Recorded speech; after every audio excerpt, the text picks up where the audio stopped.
débat du dimanche, c'est la rétrospective de l'actualité africaine sur Africable Télévision. Aujourd'hui, le Sénégal, avec cette situation très très tendue depuis la convocation par la gendarmerie du député Ousmane Sonko, une situation quasi insurrectionnelle. Certaines sources parlent même de 4 morts. Nous allons également parler du Mali avec ce rebondissement dans l'affaire dite complot contre le gouvernement, malgré l'annulation de la procédure par la Cour d'appel.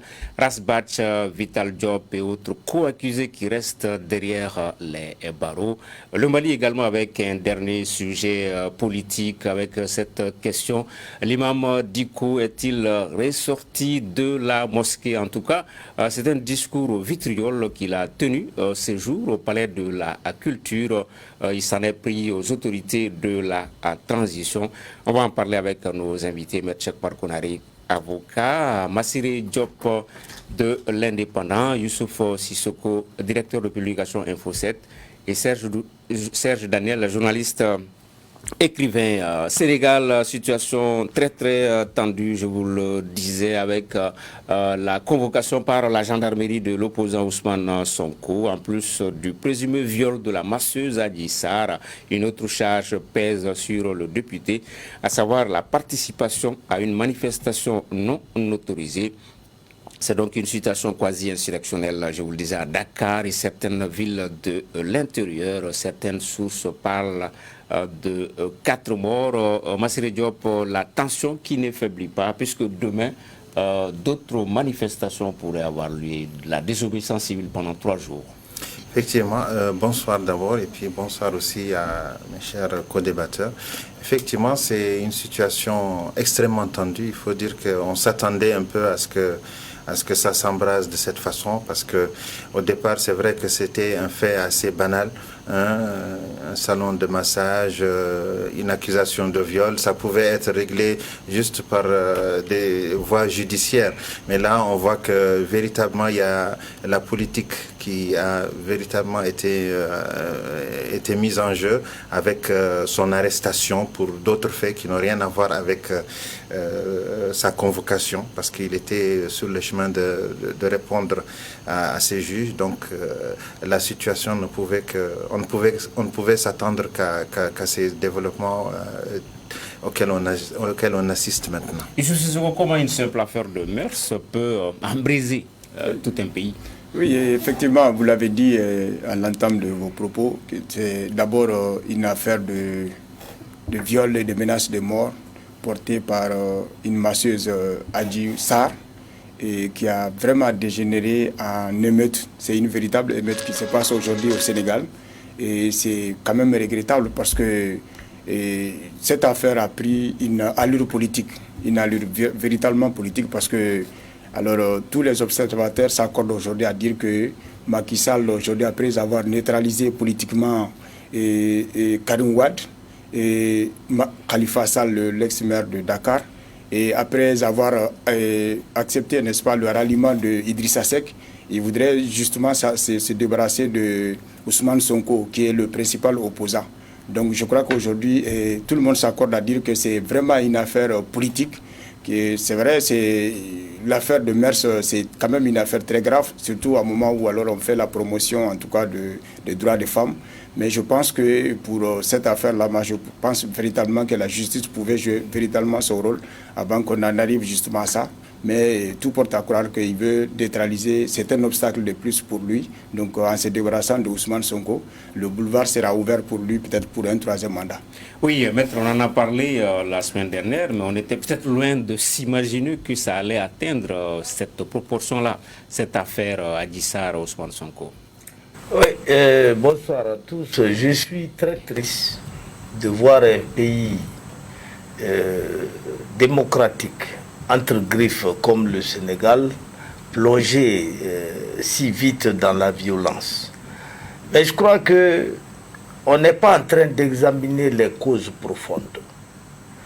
Et tout ça ne serait pas arrivé si le président Macky Sall n'avait pas éliminé politiquement par voie de justice ses opposants Khalifa Sall et Karim Ouad.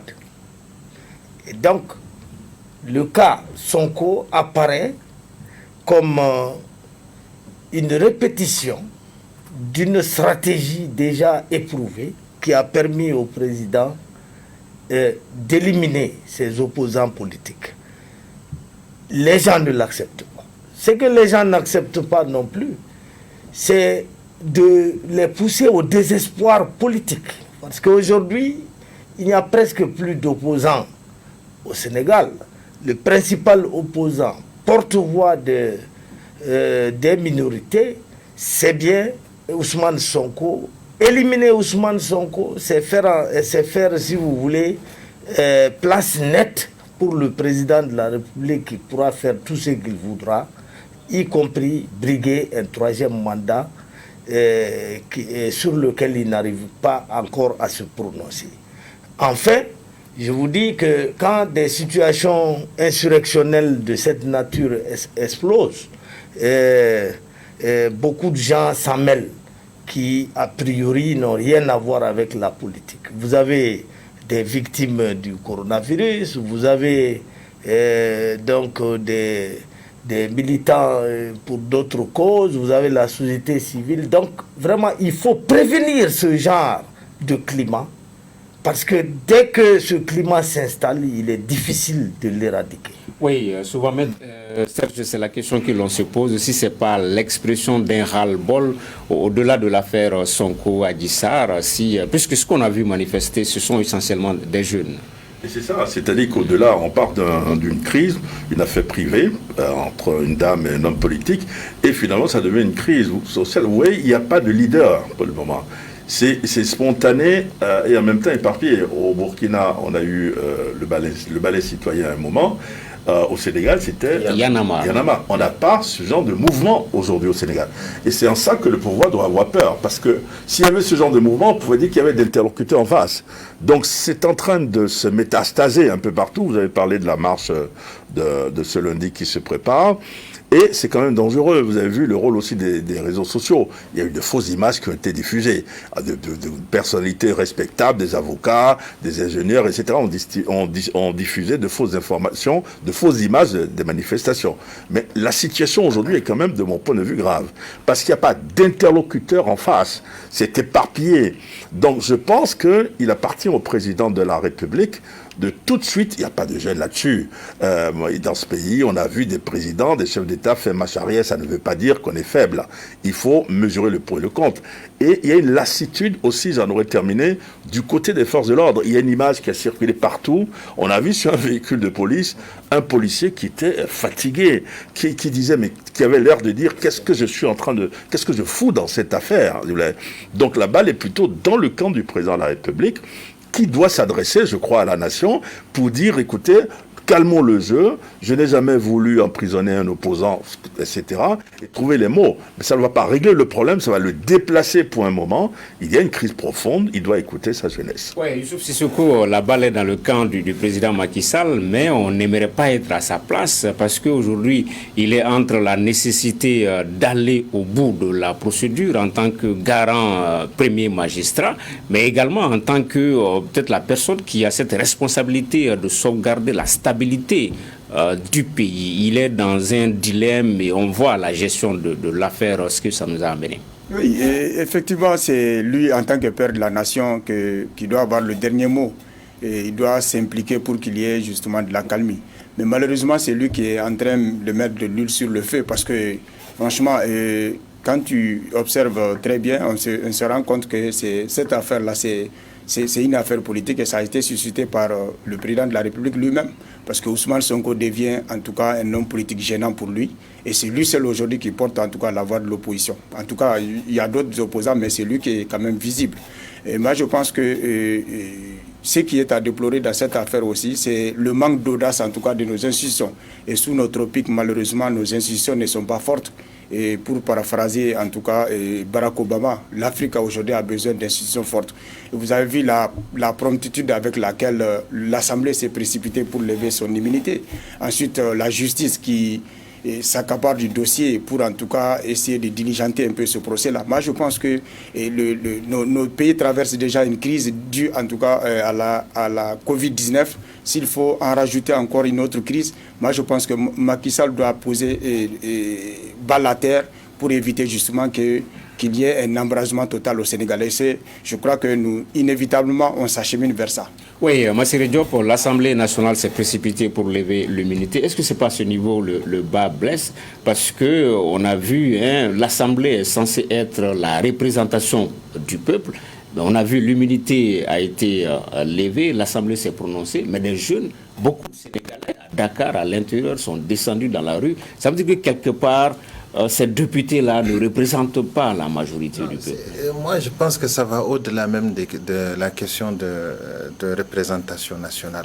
Parce que, comme ils l'ont dit tout à l'heure, il y a un fait assez marquant. C'est-à-dire qu'en face, on n'a pas d'interlocuteur. Ce n'est pas organisé comme le 23 juin 2012. Non, ce n'est pas du tout le cas. Cette fois-ci, c'est des mouvements, c'est des jeunes qui sont sortis de façon spontanée pour exprimer un ras-le-bol. Ce n'est pas justement par rapport à Sonko même, mais c'est par rapport à la situation dans laquelle le Sénégal est plombé aujourd'hui. Donc, imaginez un pays qui est pratiquement sous couvre-feu depuis le début du coronavirus. Les allègements qui ont eu lieu, vraiment, ça ne satisfait pas la population. Donc, il y a énormément de choses. Et aujourd'hui, ce désir, en tout cas, d'éliminer ces opposants, ça aussi est venu s'ajouter un peu à la crise déjà assez profonde, la crise sociale. Donc, tout ça fait qu'on assiste à une sorte de cocktail Molotov qui fait que en tout cas, tous les ingrédients étaient réunis pour que ça explose. Donc ça, ni l'Assemblée nationale, ni le gouvernement, ni autre institution, ni la médiation de la République, s'il en est, ne peuvent jouer un rôle. Il n'y a que le président aujourd'hui, le président Macky Sall, qui est prêt à jouer ce rôle-là, c'est de descendre et de prendre la parole pour dire que ça suffit d'accepter, de discuter avec tout le monde, de briser un peu cette glace, parce qu'on a l'impression que depuis qu'il est devenu président, sa volonté, c'est juste de casser tous ceux qui ont envie, ou bien tous ceux qui portent une voix discordante. C'est à ça qu'on assiste. Je voulais vous faire partager ceci, parce que vous parlez des institutions. Le médiateur de la République au Sénégal a réagi. Et comme vous le savez, c'est Maître Alioune Badara Cissé, ancien ministre des Affaires étrangères, qui est médiateur de la République au Sénégal. Je voulais vous dire rapidement 2 mots sur ce qu'il a dit. Il a dit « Jeunesse de mon pays, n'écoutez ni les uns ni les autres. Nous devons nous marquer une pause. Nous sommes au bord de l'apocalypse. » Il dit « Monsieur le Président, il est extrêmement important que nous renoncions à cette ferveur inhabituelle. » Il a lancé un message au Président, mais en prenant en même temps position. Il a dit « Il faut arrêter d'avoir un Sénégal à 2 vitesses, un Sénégal des riches et un Sénégal des pauvres. Cela est inadmissible. » Donc, ce n'est plus une affaire, ce n'est plus une affaire d'un homme politique qui va se masser dans un salon. Je ne sais pas, vous connaissez bien ce salon-là. Donc, mais le problème, c'est que vous avez une crise politique, une crise sociale, et vous avez quand même une institution de la République, c'est admirable, c'est pour ça que je voulais me permettre de le souligner, le médiateur de la République, ancien conseiller spécial de Macky Sall, qui prend la parole et qui s'adresse au président de la République en disant « Écoute, il faut qu'on écoute nos jeunesses. » Oui, Maître Konaré, le gouvernement a également réagi par la voix du ministre de l'Intérieur, qui pense que force va rester à la loi. Le gouvernement a pris une autre décision, celle de fermer les écoles pendant 1 semaine. Est-ce que vous pensez que ça va calmer l'ardeur de ces jeunes manifestants? Ça ne règle rien du tout. Tout à l'heure, je vous parlais de pays démocratiques entre griffes. C'est que je déplore qu'au Sénégal, comme dans d'autres pays africains, la démocratie fonctionne toujours en faveur des gouvernants. Regardez en France, Sarkozy a combien de dossiers judiciaires sur le dos? Il n'a jamais fait un seul jour en prison. La justice n'est pas obligée d'incarcérer Ousmane Sonko sur la seule base d'une plainte. L'incarcération doit advenir lorsque c'est nécessaire.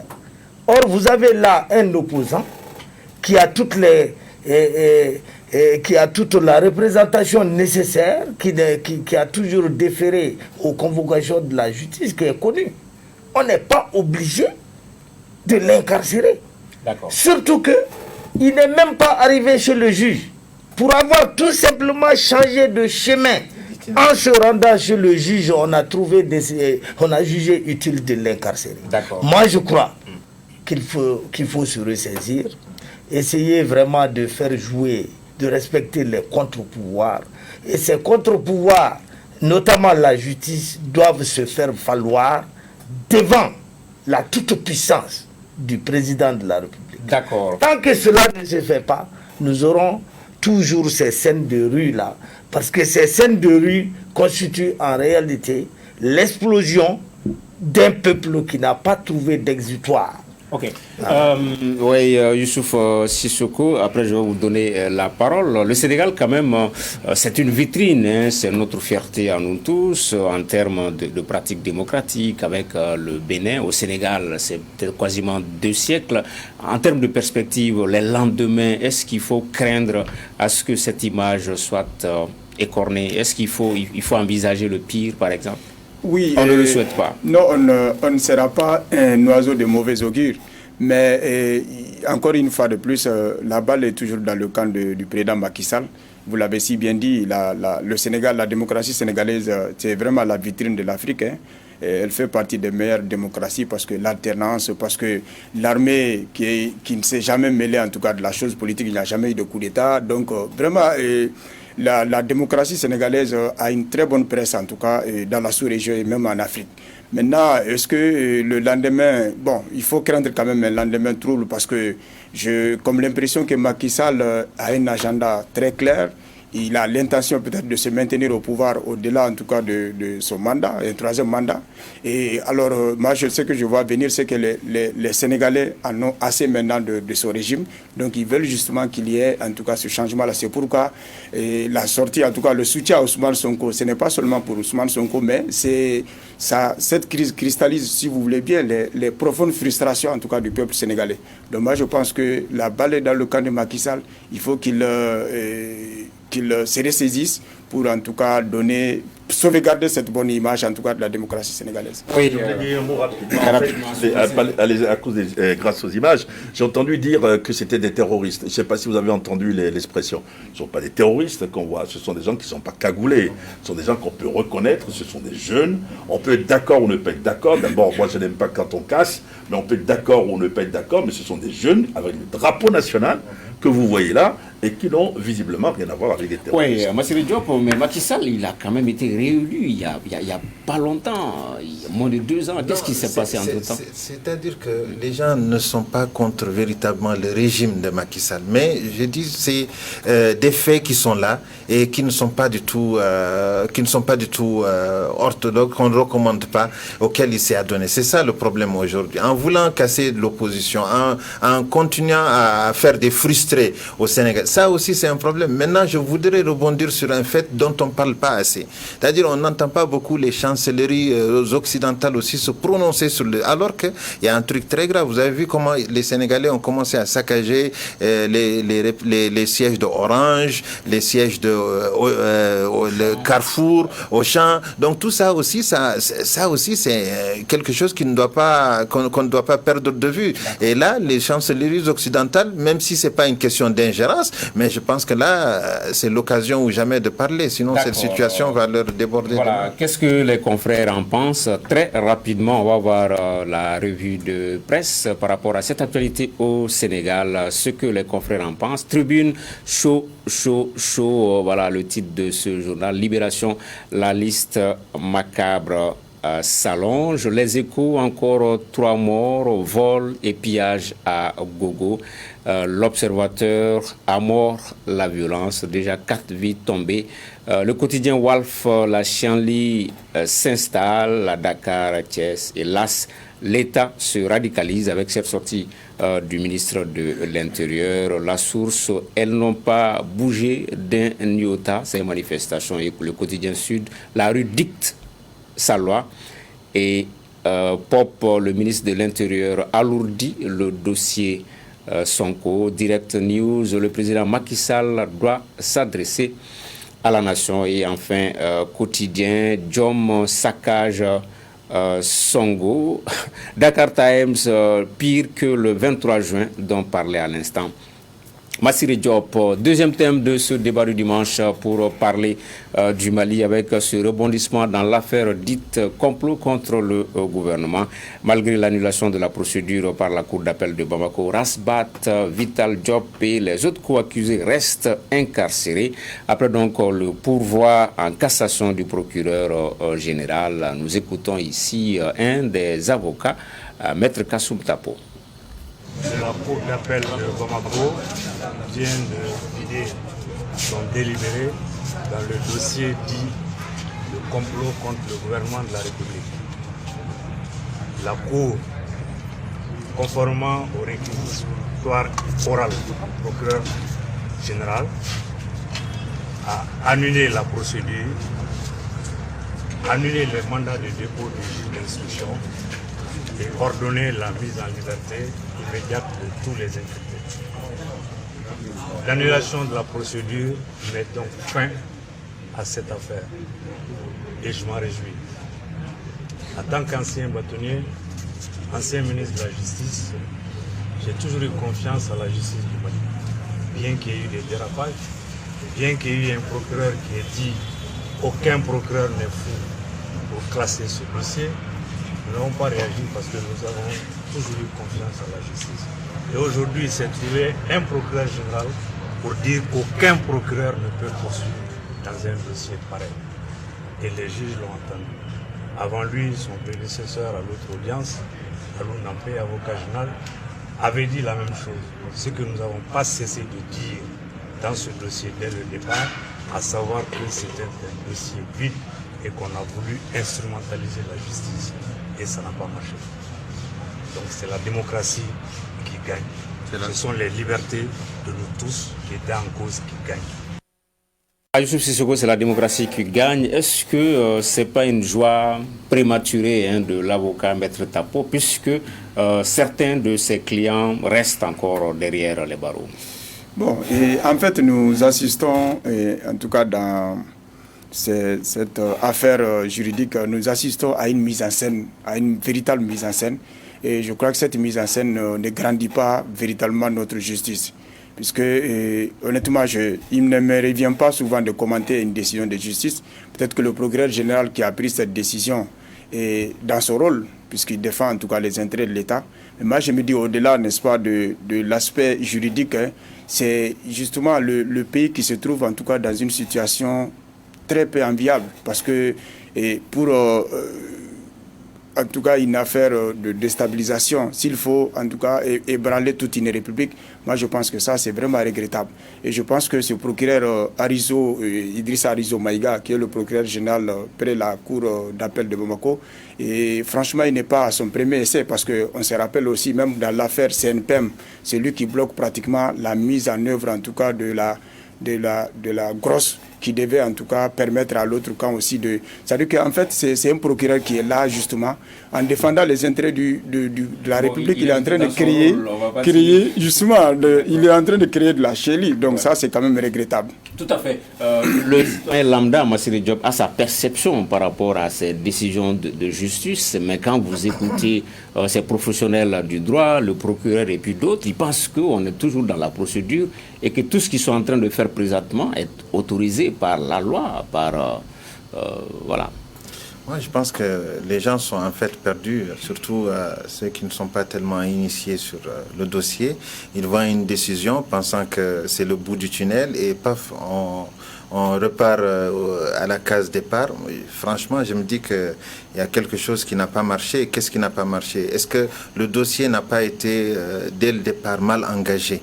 Est-ce que ce n'est pas à cause de cette raison, justement, qu'on n'assiste pas à la fin de cette affaire?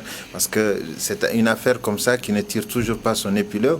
Et on ne sait d'ailleurs pas quand est-ce que cela aura lieu. Les gens sont un peu perdus. Parce que on a peur, c'est-à-dire on ne le dit pas assez, mais c'est ce que les gens éprouvent réellement. Est-ce que ce n'est pas derrière une volonté de casser seulement de l'opposant, une volonté de nuire à un politicien?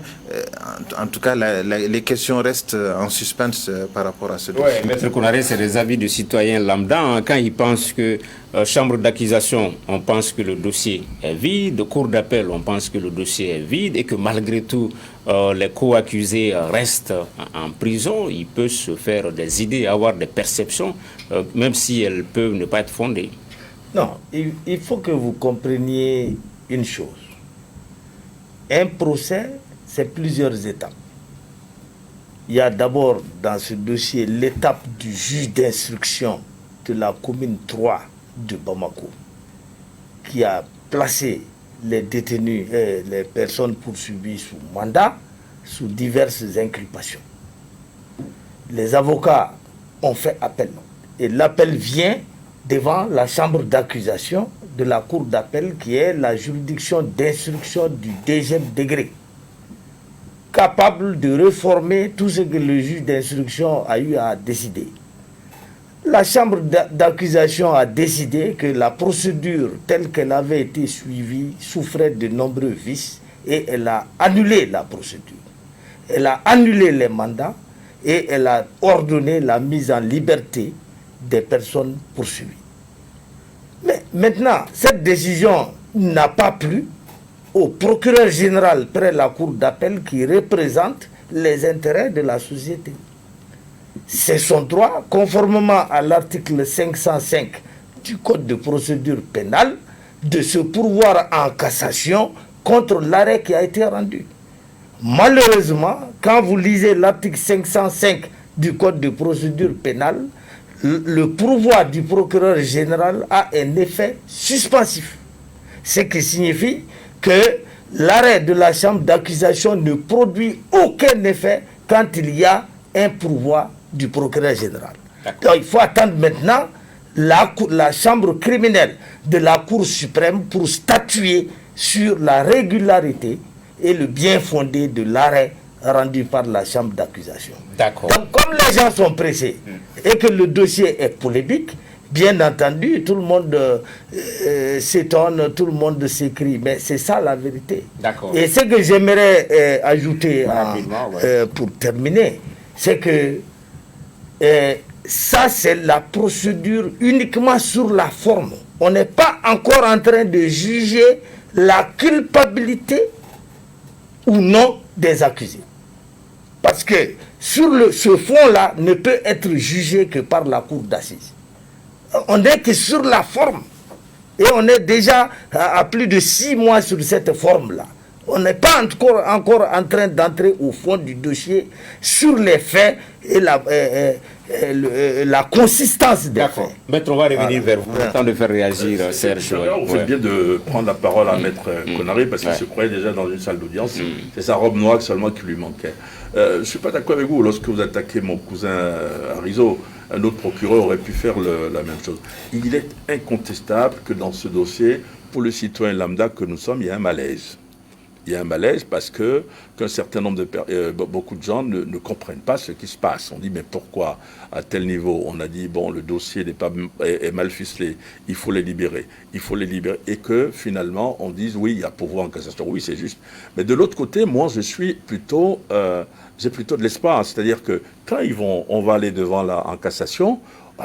Évidemment, la vérité sera dite. Pour le moment, vous avez des gens qui sont en prison, c'est ça. Est-ce qu'on ne pouvait pas leur accorder la liberté provisoire? Vous parliez tout à l'heure est-ce qu'on est obligé d'arrêter tout le temps les gens? Ce sont des questions qu'on peut se poser. Donc, il y a malaise, mais de notre côté, on se dit qu'on va voir bientôt le bout du tunnel. Oui, voilà. Il y a véritablement malaise, même le fait de le commenter. Puisque là, on parle d'un complot contre le gouvernement, avéré ou pas, peut-être fictif. Mais il y a 6 mois, il y a eu un véritable complot contre le gouvernement. Moi, je me dis qu'on aurait dû avoir les mêmes principes à ce moment-là. Et c'est là le malaise, Youssouf Sissoko. En fait, salut que sur le plan purement juridique, moi, je n'ai pas assez de commentaires à faire à ce niveau. Mais moi, je me place toujours dans l'optique que le pays traverse une crise. Et pour apaiser justement la situation, moi je pense qu'il ne coûte absolument rien à la justice justement de mettre ces gens-là en liberté provisoire. Mais maintenant, pour parler de toujours Arizo Maïga, on va pas personnaliser. Voilà. Donc, voilà. Moi, je pense honnêtement que cette affaire-là est une affaire politique. On a peut-être la volonté de faire taire des opposants, d'empêcher des gens justement d'être peut-être candidats aux prochaines élections, ou alors tout simplement de faire taire des gens qui sont peut-être très actifs sur les réseaux, sur les radios et autres là, qui empêchent véritablement les autorités de la transition de dormir. Moi, je pense honnêtement qu'il faut mettre toujours bas la terre et permettre en tout cas au Mali de retrouver sa stabilité pour que la transition puisse se passer normalement et qu'on organise de bonnes élections pour en tout cas doter le pays d'institutions véritablement légitimes. Oui, Massiré Diop, c'est un peu comme le petit boulet que traîne cette transition-là, cette affaire-là. Il faut peut-être la vider rapidement pour qu'on puisse aller à l'essentiel. Ah oui, parce que véritablement, il faut cela. Parce que les Maliens ont besoin d'union, de réconciliation. Oui, tout à fait. Ils ont besoin de cohésion, ils ont besoin d'entente, surtout que les défis sont nombreux. Et je ne pense pas que le fait de traîner un dossier aussi sensible soit à l'avantage de qui que ce soit. Surtout pas aux autorités en place, qui ne sont là que pour normalement 13 mois encore. Avoir ce boulet-là à traîner durant tout ce temps, alors que en face il y a beaucoup de défis à relever, il y a beaucoup de mécontentement, il y a beaucoup de frustration. Est-ce que ces autorités pourront travailler correctement tant que ce dossier n'est pas encore vidé? La question aussi se pose à ce niveau. La question se pose. Dernier thème, oui, pour mettre pour la censurer. Oui, c'est ce que tu fais. Souvent on vous met à côté par rapport à ce dossier-là, oui. Ce que je voulais dire, c'est que tantôt je vous ai parlé de la forme du dossier. Mais sur le fond, il n'y a pas de contestation entre les parties prenantes. À l'exception vraiment de quelques-uns, je pense que tout le monde a compris que ce dossier-là est purement politique et qu'il ne contient rien de sérieux. Quand on nous parle de viande de sacrifice pour justifier un coup d'État, ça fait plutôt rire. Mais on n'est pas encore sur le fond. Et tout ça arrive parce que la transition n'a pas voulu prendre le chemin du consensus que nous n'avons jamais cessé de lui conseiller depuis la chute du régime d'Ibeka. D'accord. En agissant de manière non consensuelle, vous aurez toujours ce genre de problème qui va surgir sur votre chemin. Voilà, une affaire qu'on va suivre de près. Dernier thème de ce débat du dimanche. L'imam Mahmoud Dicko est-il ressorti de sa mosquée? En tout cas, ce matin, il était au Palais de la Culture Amadou, en Patéba, avec un discours au vitriol contre justement les autorités de la transition. Vous ne pouvez pas avoir un président loin du peuple, un PM froid et un vice-président, je ne sais quoi, Dixit, l'imam Mahmoud Dicko que nous écoutons ici. Vous ne pouvez pas avoir un président distant du peuple, un premier ministre froid, un vice-président, je ne sais pas, et puis tout le monde est là, non, ça ne marchera pas. Hôtel Marceau. Cela ne marchera pas. Massiré Diop, c'était ce matin au Palais de la Culture, l'imam qui sort de la mosquée, on dirait. Non, à vrai dire, est-ce qu'il est déjà retourné même depuis l'affaire de la chute, et puis depuis la chute de Ibek? Moi, j'en doute, parce que depuis le temps qu'on le voit, en tout cas, occuper les devants de la scène, à chaque fois, il tente de s'affirmer. Là, ça montre clairement que le fait d'annoncer qu'il retournait à la mosquée, ce n'était juste qu'un effet d'annonce, rien de plus. Donc là, il veut réellement prendre ses responsabilités. Il veut réellement sortir de son mutisme, de son silence. Et je crois que c'est le moment ou jamais. Parce qu'on sait tous qu'il est à l'origine de tout cela.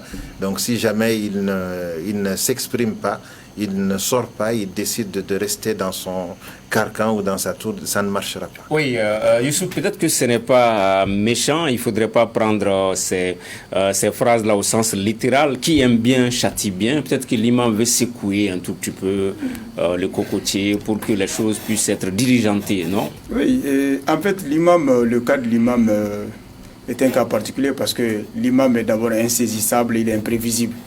Et sinon, en fait, comme il a si bien dit, il n'est jamais retourné dans sa mosquée. Et bon, pour se faire remarquer davantage, c'est quand son manifeste est sorti. et on a senti quand même son retour en tout cas sur la scène politique. Non, moi je pense qu'il est dans ce rôle parce que ça dit que l'accusation qu'on a même portée contre lui, c'est le fait de ne pas assurer ce qu'on appelle le service après-vente. Parce qu'après le coup d'État, il aurait dû rester jusqu'à ce que tous les organes de la transition soient mis en place, jusqu'à ce que les gens, les véritables acteurs en tout cas du changement, ne soient pas mis à l'écart. Mais il a laissé les choses faire jusqu'à ce qu'il y ait en tout cas ce qu'on appelle ces désordres-là. Et maintenant, il veut peut-être prendre les choses en main. Je crois qu'il est dans son rôle. C'est pourquoi j'ai dit que le M5 aussi ne doit pas lui faire ce procès-là. C'est-à-dire que et le M5 et Mohamed Dicko, ils ont tous intérêt à se donner la main pour justement rectifier la transition. Parce qu'il faut une rectification. Parce qu'aujourd'hui, la transition n'est pas, en tout cas, sur une bonne voie. Et pour en tout cas éviter que nous ne connaissions encore d'autres désagréments, je crois qu'il est temps quand même que les gens se donnent la main pour qu'on rectifie en tout cas la barre qui est déjà tordue. Oui, le M5RFP qui était en meeting hier, qui parle de rectifier la trajectoire de la transition et de nouvelles sorties. Mais Maître Konaré, un président loin du peuple, un peu froid, un vice-président je ne sais quoi, c'est un peu fort, ces mots de l'imam à l'endroit des autorités de la transition. Moi, je crois que l'imam veut continuer à exister politiquement. Et il veut continuer à exister politiquement et il se sent en danger. Le danger vient de ses relations refroidies avec le M5RFP, son regroupement d'origine. Le danger est allé crescendo lorsqu'il a été lâché par Kaoudim, qui aujourd'hui ne jure plus que par l'imperturbable patriote colonel Assimi Goïta. Et donc, il faut que l'imam sorte pour remobiliser ses troupes et montrer qu'il a des troupes à lui, distinctes de celles du M5 et distinctes de celles de Kaoudim. Il faut que les militaires dont Kaoudim veut susciter la candidature, notamment celle du colonel Goïta à la future présidentielle, il faut que ces militaires comprennent que l'imam est là et que rien ne peut se faire sans lui. Je crois que c'est cette sortie que l'imam a faite. Il veut lancer une mise en garde aux autorités. Je suis là, vous ne pouvez rien faire sans moi, M5, Kaoudim ou pas.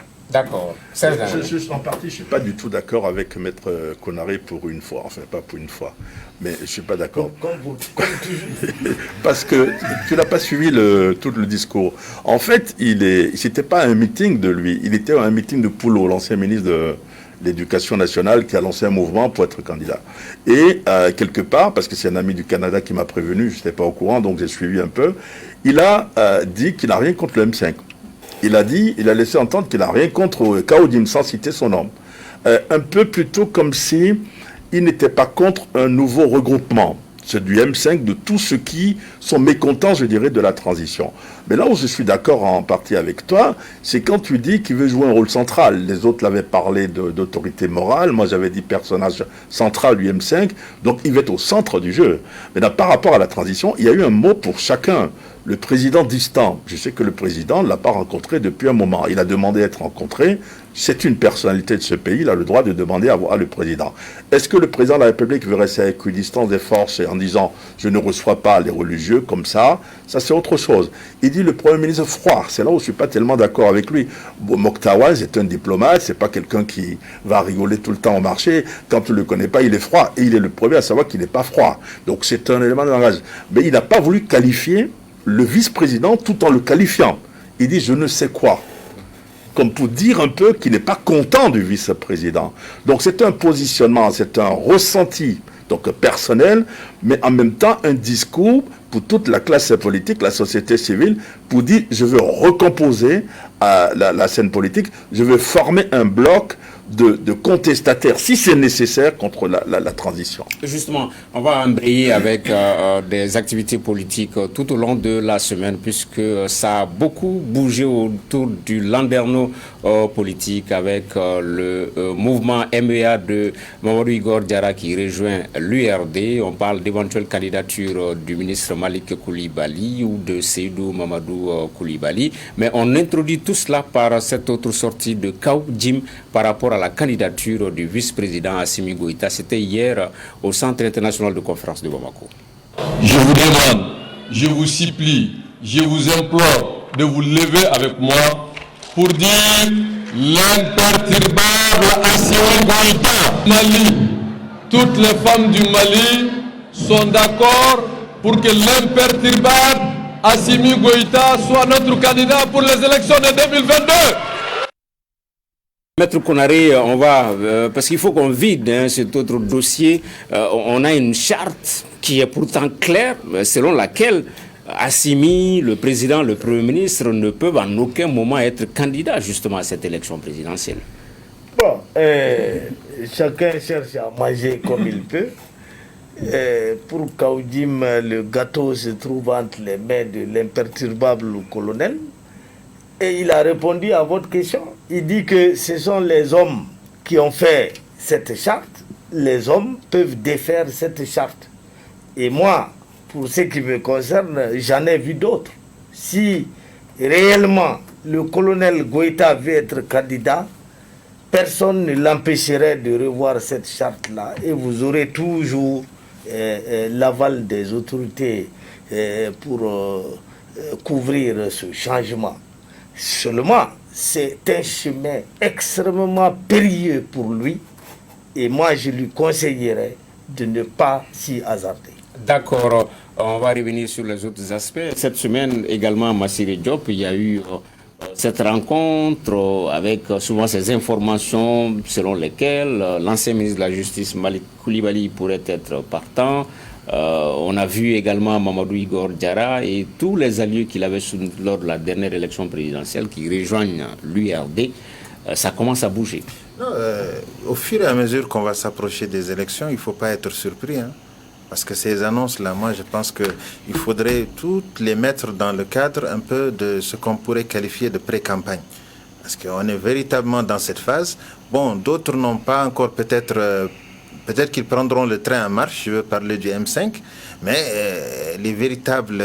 ceux qui ont véritablement des ambitions, et ils sont déjà en train de se préparer. Et moi, j'inscris véritablement toutes ces annonces-là un peu dans ce cadre. Et certainement qu'on aura encore d'autres annonces aussi pour cela. Oui, en fait, nous avons aussi vu les images, en tout cas, ne serait-ce que sur les réseaux sociaux, de la rencontre entre la délégation de Mamadou Igor avec le BN de l'URD.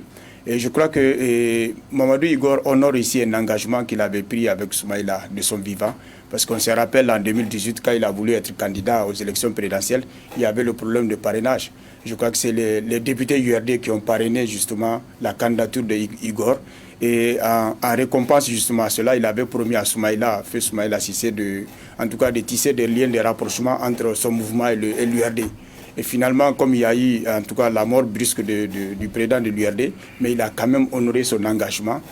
Au lieu justement de signer un accord de partenariat entre l'URD et ce mouvement, c'est finalement la fusion. Il a accepté justement d'adhérer clairement en tout cas à ce parti-là. Et je pense que l'arrivée de Igor au sein de l'URD, ça va être en tout cas un gros poisson pour l'URD. Oui, je voulais vraiment dire que Mamadou Igor Diarra est un des cadres les plus valables de ce pays. Qu'il ait fusionné son parti avec l'URD lui donne la possibilité de briguer l'investiture de ce parti URD pour la future présidentielle.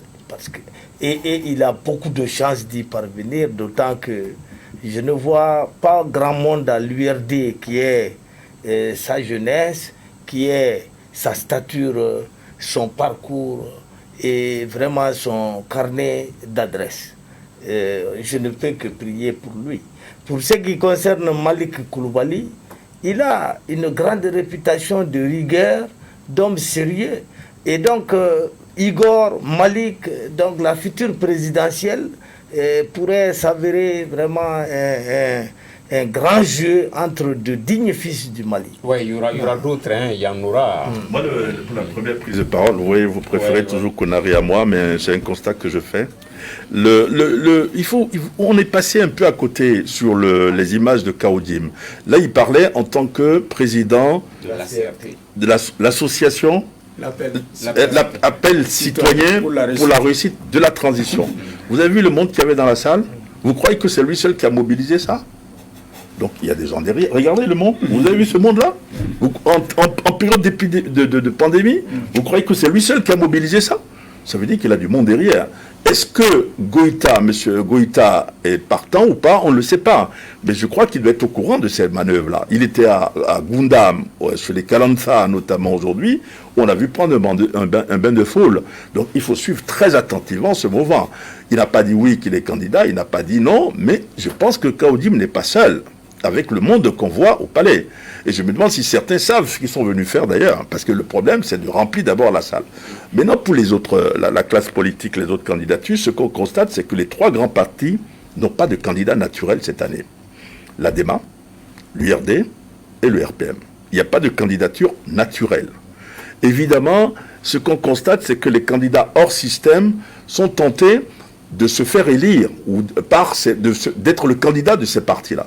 Je pense, de mon point de vue, qu'au moins 2 des 3 partis que je viens de citer vont aller en rang dispersé. C'est-à-dire, en leur sein, vous allez avoir une tendance qui va soutenir celui-là, vous allez avoir une autre tendance qui va soutenir là.